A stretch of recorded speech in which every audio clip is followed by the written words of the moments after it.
अस्सलाम वालेकुम, कैसे हैं? ठीक-ठाक हैं? जैसा कि आप छोटी सी बात एक आपसे शेयर करनी है।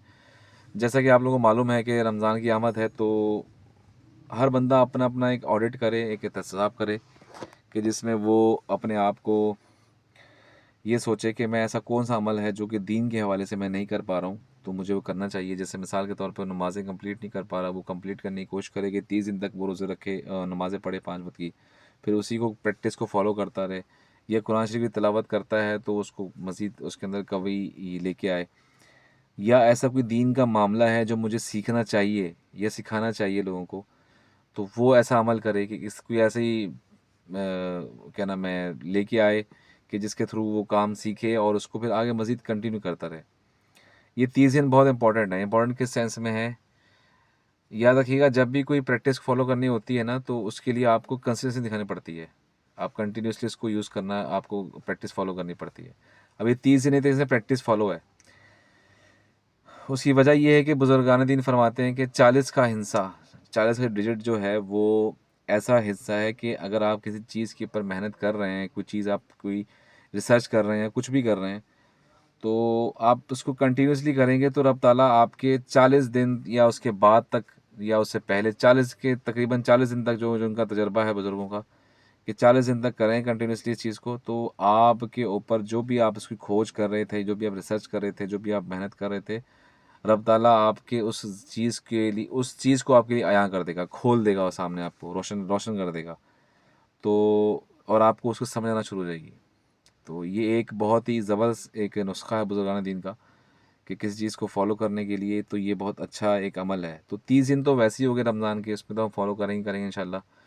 तो 10 दिन और मज़ीद, तो और इस चीज़ को लिए हम फ़ोकस करेंगे, हम ऐसा अमल करें कि हमारे लिए आगे भी कंटिन्यू चलता रहे, फ्यूचर में भी चलता रहे और उसका सवाब मिलता रहे। अब इसी 40 दिन के हिसाब से मैं आपको एक हदीस, एक वाक़या सुनाता हूँ फ़ारूक रज़ी अल्लाह के ज़माने का, कि एक लड़के को एक लड़की पे इश्क हो गया उनके दौर में। तो लड़की ने शर्त रखी कि मैं एक शर्त पे शादी करूँगी तुमसे, कि तुम 40 दिन तक 5 वक़्त की नमाज़ तुम फ़ारूक के पीछे पढ़ो।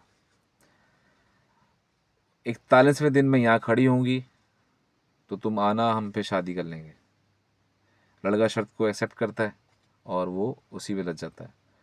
सैयदना उमर फ़ारूक रज़ी के पीछे नमाज़ पढ़ता है, उनकी बात ही अलग है, वराउल वरा वो शख्सियत हैं। तो उनके पीछे नमाज़ पढ़ता है, तो 41वें दिन जब वो अपने वादे के मुताबिक खड़ी होती है सामने, तो ये शख्स जो होता है ये नज़रें झुका के जा रहा होता है। तो वो लड़की इसको रोकती है कि तुम कहाँ जा रहे हो, हमने तो शर्त रखी थी एक। अब ये शर्त उस लड़की ने उसको नीचा दिखाने के लिए नहीं की थी, या उसको नमाज नहीं पढ़ता था उसको नीचा दिखाने के लिए।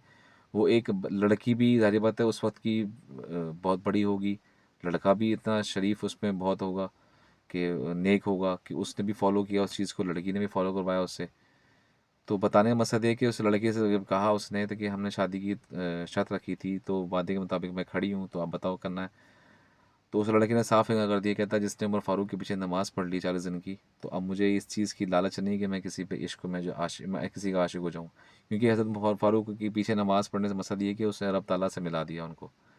तो ये एक मतलब बताने का मकसद ये है कि उस ज़माने के लोगों के अंदर भी क्या इस दीन के हवाले से इतनी समझ बूझ थी। तो 40 दिन का हिंसा जो 40 का बताया था मैंने आपको, वो एक इस तरीके से इस वाक़ये से भी मशहूर होता है।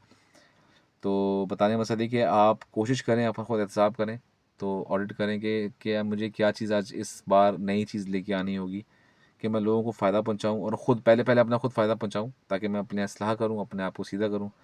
उसके बाद मैं फिर लोगों के लिए इस्लाह करूँ। कोशिश करें कि लोगों की इस्लाह के लिए बात करा सोचा करें। उससे फ़ायदा क्या होगा कि आप अगर लोगों की इस्लाह की कोशिश करें, बात सोचेंगे ना, तो आपकी ऑटोमेटिकली जो है ना इस्लाह हो रही होगी। क्योंकि फिर आप लोगों का सोचेंगे, अपना सोचेंगे कि यार अगर मिसाल के तौर पे कोई चीज़ ऐसा, मिसाल के तौर पे कोई मसला है, कोई शरई मसला है कि यार ये मुझे पता लग गया है, तो मुझे अब मैं लोगों को बताऊँ। तो अब उसको अपनी फ़िक्र नहीं होगी कि मुझे याद है या नहीं याद, तो उसको फिर सामने वाले की फ़िक्र होगी मुझे सामने वाले बताना है। जब सामने वाला बताएगा तो उसको भी ऑटोमेटिक याद रहेगा और वो भूलेगा नहीं कभी भी ज़िंदगी में। अगर वो ये सोचेगा छोड़ो यार मैंने क्या, खुद क्या सीख लेंगे बाद में, अपने लिए सोचेगा, तो फिर वो ना खुद भी सीख पाएगा ना लोगों को सिखा पाएगा। तो कोशिश करें कि इसी चीज़ में लोगों को आसानियाँ बाँटें किसी तरीके से भी। शरई मसाइल के हवाले से आजकल के बहुत बड़े मसाइल हैं, तो हम लोगों को फ़ेस करने पड़ते हैं चीज़ों में, तो हम लोगों को चाहिए कि हम लोग भी ये चीज़ें सीख के फिर आगे लोगों को आसानियाँ बाँटें इस मामले में। ठीक है, जज़ाकल्लाह, अस्सलाम वालेकुम।